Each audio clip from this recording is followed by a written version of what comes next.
In the infernal forges of Hephaestus, a weapon is being made.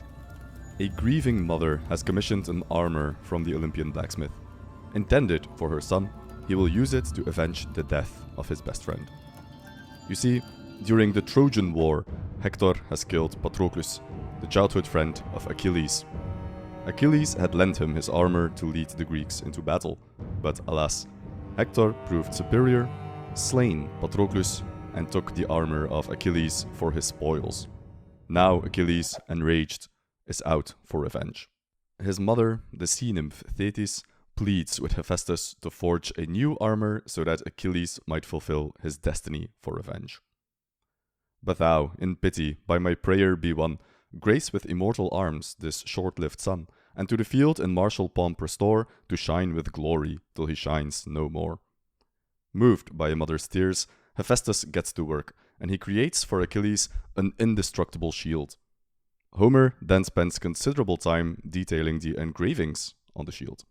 Idyllic scenes of constellations, farmers at work on their lands, kings managing their estates, two glorious cities, a wedding, a battle, a flock of sheep, waves of the ocean, young people dancing and being merry.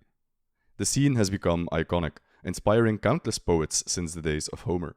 In a poem attributed to Hesiod, a contemporary, the making of the shield of Heracles is described, and 800 years after Homer, in the Rome of Emperor Augustus, we have Virgil paying homage to his Greek predecessor when he describes the shield of Aeneas in great detail in the Aeneid, also being forged by Hephaestus or Vulcan.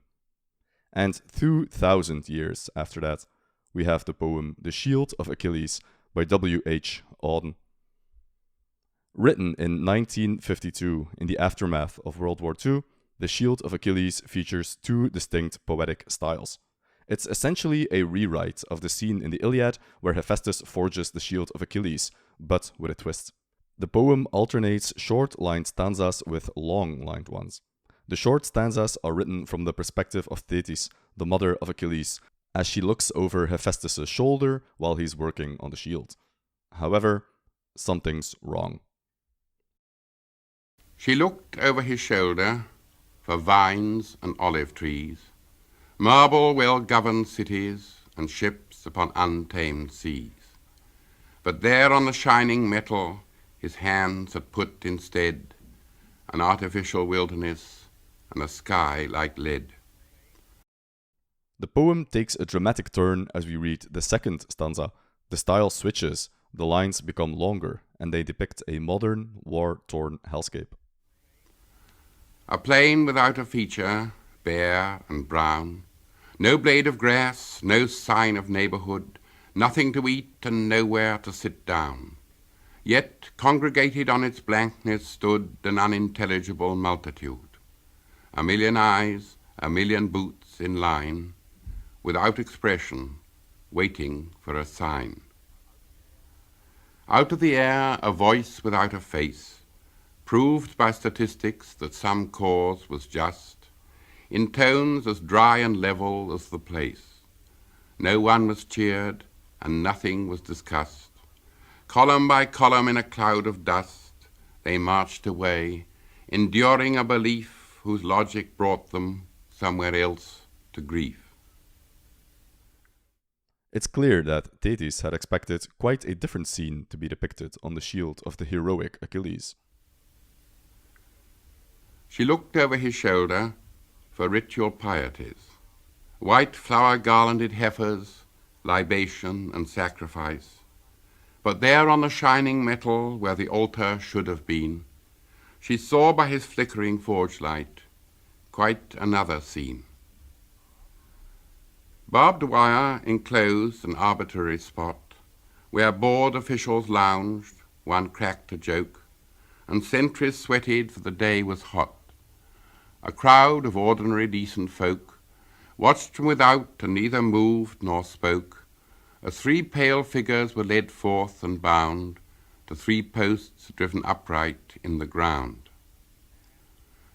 The mass and majesty of this world, all that carries weight and always weighs the same, lay in the hands of others. They were small and could not hope for help, and no help came. What their foes liked to do was done. Their shame was all the worst could wish. They lost their pride and died as men before their bodies died. In the original, in the Iliad, the shield of Achilles features festivities, music, merriness. Thetis expects the same. She looked over his shoulder for athletes at their games, men and women in a dance, moving their sweet limbs, quick, quick to music.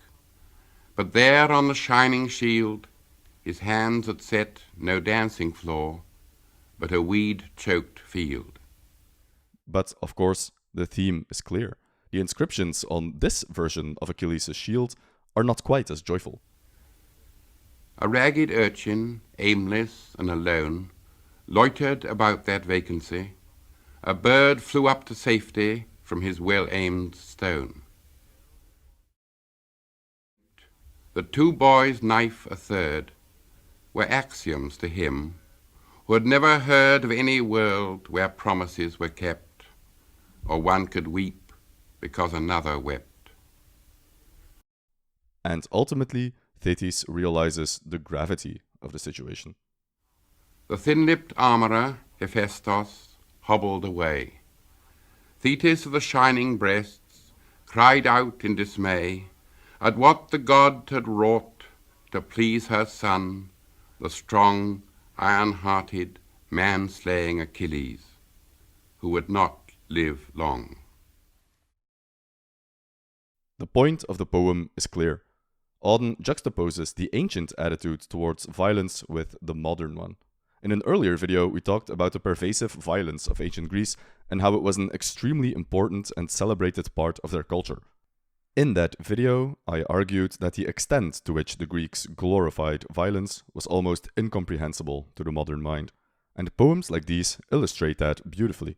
In the original, Homer goes to great lengths to tell us how richly the shield of Achilles, an instrument of war, is decorated. Arcadian fields, festivals, drinks, merriment, depictions of virtuous warriors defending their homelands. Even an idyllic starscape is featured. The shield is meant to glorify the struggle of Achilles for violent revenge against the Trojans. And even though the Iliad itself can be ambiguous on the theme of revenge, especially at the end when Achilles desecrates the dead body of Hector, the shield forging scene is without a doubt a positive depiction of violence. With Auden's updated poem, all of this changes. The idyllic landscapes make room for the desolate wastelands that have become immortalized in pictures from World War I and II. Of course, it didn't take until World War I for people to realize that war can be awful. But something changed after World War I. In that war, the complete senselessness of the conflict, the reckless spilling of blood, the sacrifice of millions of young men's lives for mere inches in meaningless territorial gain, with its brutal conflict, it seems like war, and by extension violence, has really taken the place that it currently has in our culture as something that is almost never justified, let alone that it could ever be considered a good thing. How different it was in ancient times. Another poem from the World War I era can be instructive here. The famous poem Dulce et Decorum Est by British soldier-poet Wilfred Owen, written during the war. The poem consists of 4 stanzas that describe the horrors of war, the use of mustard gas in particular, and the horrible conditions in the trenches. But something interesting occurs in the final stanza. It reads as follows. If in some smothering dreams you too could pace behind the wagon that we flung him in, and watch the white eyes writhing in his hanging face like a devil's sick of sin, if you could hear at every jolt the blood come gargling from the froth-corrupted lungs, obscene as cancer, bitter as the cut of vile, incurable sores on innocent tongues, my friend, you would not tell with such high zest to children ardent for some desperate glory the old lie, dulce et decorum est pro patria mori. The final Latin line is from Roman poet Horace, and the full original text is an exhortation to the Romans to develop their martial prowess against one of Rome's enemies, chiefly the Parthians. And before this poem gained widespread popularity, the lines were used unironically for propagandistic purposes, appearing often on tombstones of fallen soldiers. It was also a common rallying cry during World War I, meant to motivate men to sign up for the army. The poem, however, changed the perception of this line. If it's used nowadays, it's used for the opposite purpose, to decry war or to highlight the ironic distance between those who wage war, the decision-making elite, versus the soldiers who are actually there in the trenches. But for the purposes of this discussion, this poem fits neatly into the idea of ancient versus modern attitudes towards violence. Once again, we have an old piece of ancient literature, the Ode by Horace in this case, used in the modern time to decry the very thing that it's supposed to celebrate. The original line by Horace was a piece of propaganda, to be sure, but it could only work because the people were sensitive to propaganda of such a kind. In other words, if they felt like it was really indeed true that to die for one's country is a glorious and fitting thing. How many people would say the same today, especially in Western Europe? Indeed, the poet first sarcastically dedicated the poem to a particular British propagandist, a woman who wrote poems in favor of the war, much like Horace had done in Augustan times. Later, though, he decided to remove the specific dedication in order to dedicate the poem to a larger audience, the general population back home in Britain, who pressured young men into signing up for the trenches. In particular, the women of Britain who handed out the infamous white feathers to young men in order to shame them into joining. The implication being, of course, that men with a white feather were marked as cowards for not being at the front. So just like Auden's poem, this poem by Auden takes a familiar ancient motif, whether that be the shield of Achilles or a famous line by Horace, and then deconstructs it by putting it in the context of the modern world after World War I, when attitudes towards violence and war had changed so much that these ancient exhortations could only ever be interpreted ironically. But what does this mean for us? In the last video I talked about Nietzsche, more specifically about how after the ancient morality of the Greeks and the Romans, gradually Christian morality began to take hold of Europe, along with different attitudes towards violence and war.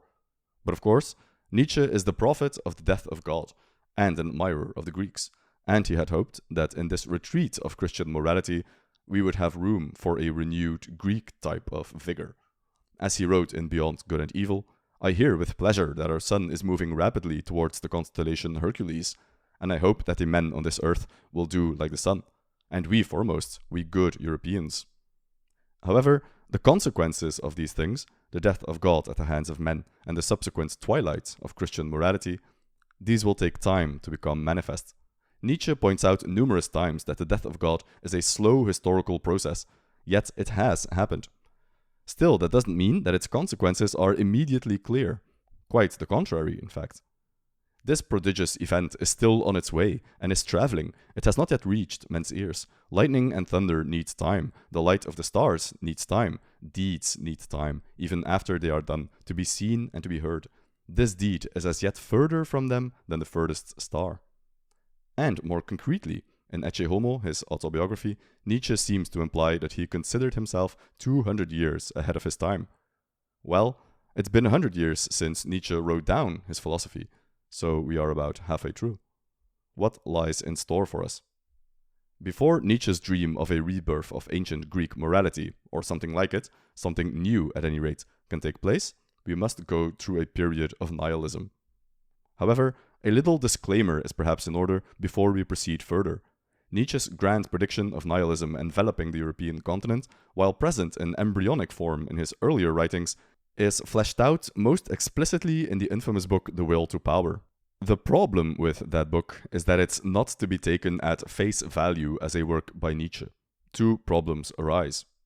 One, the book actually consists of notes that have been arranged a certain way. It is literally unfinished, and as it is written, it was not intended for publication by Nietzsche. To what extent, therefore, we may regard it as a true reflection of Nietzsche's philosophy is still up for debate. Second, the person who did the arrangements of the notes was none other than Nietzsche's sister Elizabeth, who edited certain parts of Nietzsche's manuscript and who tinkered with the work as a whole. However, due to recent scholarship, we have a more or less firm grasp of which parts were doctored and which parts were kept as they were written. Still, that doesn't solve the first problem, that the book was not considered fit for publication by Nietzsche himself. There must have been a reason he never published it. But everyone must decide for himself whether or not we can quote-unquote use this book. Personally, I believe that the book can offer valuable hints or clues as to Nietzsche's philosophy, especially if they're consistent with what he did write in earlier works. Still, I felt this disclaimer was necessary as the book is not without controversy. With that said, let's just dive in. Here is Nietzsche's grand exclamation of the wave of nihilism that will wash over Europe soon enough. What I am now going to relate is the history of the next 2 centuries. I shall describe what will happen, what must necessarily happen, the triumph of nihilism. This history can be written already, for necessity itself is at work in bringing it about. This future is already proclaimed by 100 different omens. As a destiny, it announces its advent everywhere. For this music of tomorrow, all ears are already pricked. He also links the appearance of nihilism to a lack of strength owing to the discovered purposelessness of the world. Nihilism will have to manifest itself as a psychological condition. First, when we have sought in all that has happened a purpose which is not there, so that the seeker will ultimately lose courage.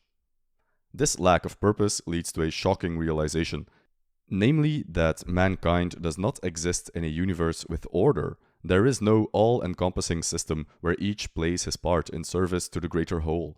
There is no divine plan, no grand metaphysics, no God to comfort us in our darkest days. This realization is terrifying. Man loses his special place in the universe. Consequently, he loses his worth.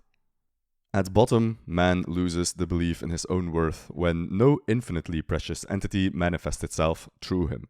That is to say, he conceived such an all in order to be able to believe in his own worth.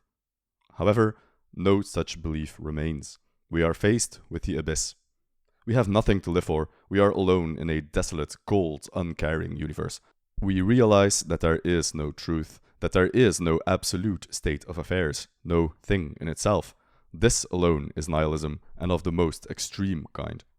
At its core, nihilism is the idea that nothing has inherent worth, but it especially points its arrows at big ideas, grand narratives that can give life meaning, such as Christianity, the redemptive value of art, or the fatherland. Let's consider the poems again. Both Auden's Shield of Achilles and Owen's Dulce et Decorum have nihilism in them. They depict war and violence as utterly destructive, useless, and most importantly, with no redemptive quality. Glory for the fatherland, which is historically a cornerstone motif in war propaganda, is literally called a lie. Auden's Shield of Achilles depicts desolate landscapes as opposed to the lush green fields and vibrant cities of the original. There is no grand narrative in the poems, nothing to give the whole a framing that there is a purpose to everything. Violence destroys, it takes away dignity, it leaves the earth barren and empty. It has no use, nothing is gained by it. By contrast, consider the original poems. In the Iliad, Achilles ultimately achieves glory through violence and revenge. He lives his life for the purpose of glory, for the Greeks in general, but mostly glory for himself, Achilles the individual. Despite all the graphic, unrelenting violence, Achilles is a hero. He lives a heroic life. He dies for a noble cause. And in the original Dulce et Decorum by Horace, the line is used to motivate the Romans to fight the Parthians, to give their life in service to the fatherland, and to achieve glory for Rome. Again, it's an exhortation to live a heroic life, to give your life purpose through glory. The main idea in these originals is that the violence will achieve something. In the updated version, violence achieves nothing. The ancient Greeks and Romans believed in something beyond themselves. Immortal fame through glory or giving your life in service to an empire that will exist long after you're gone. They had purpose. Later on, Christianity also gave purpose to people, but purpose of a different kind. This time, the purpose was a different world, which Nietzsche called a Hinterwelt, a beyond world. Now, our earthly lives are relatively unimportant compared to the kingdom of God that is to come, or the heavenly glory that awaits us in the afterlife. Most importantly, we are embedded within a system. We each have our place in the divine plan, and we know what to do, how to act, how to lead our lives. And, of course, there is such a thing as Christian war propaganda. During the Crusades, for example, immediate access to heaven, skipping purgatory and evading hell, was promised by priests such as Bernard de Clairvaux. Indeed, there is a purpose to life, even if you die at 20 years old on the outskirts of Jerusalem. You've played your part, and heavenly glory awaits you. But after Christianity, things are different. And the difference is reflected in the poems that we discussed. There is no glory here, no purpose, no elevation of the soul. These poems are symptoms of their time, just as the Iliad and Horatian odes were symptoms of theirs. What changed between ancient Greeks and us moderns, if not the specter of nihilism gradually unfolding itself over Europe? We are living through it, and if Nietzsche is to be believed, we have 100 more years to go. In fact, the evolution of nihilism is not yet complete, as history never moves neatly from one moment to the next, but only does so gradually. The big postmodern wave of the 1960s onwards heralded precisely the end of the grand narratives that we have discussed. French postmodern philosopher Jean-François Lyotard popularized the idea that the postmodern is all about the death of grand narratives in his landmark 1979 work La Condition Postmoderne. Of course, the grandest of such narratives was God, and Nietzsche already proclaimed his death almost a century before Lyotard. It's truly extraordinary how 100 years of philosophy culminated in basically just reaffirming Nietzsche's century-old prediction. But, of course, we're interested in what's next. What's going to happen when the 200 years of nihilism are finally over? We'll discuss that big question in the next video in this series, so please subscribe to the channel if you're interested in the answer. For now, we'll leave you with a sincere thank you for watching and with the following quote, which serves as a hint. Modern pessimism is an expression of the uselessness only of the modern world, not of the world and existence as such. A big thank you also goes out to our Patreons for their generous support of the work we do here on the channel. If you join their ranks, you'll get access to a dozen Patreon exclusive videos, many of which deal with subjects that are too spicy for YouTube. Check it out if you're interested. Again, thank you for watching, and we'll see you in the next one.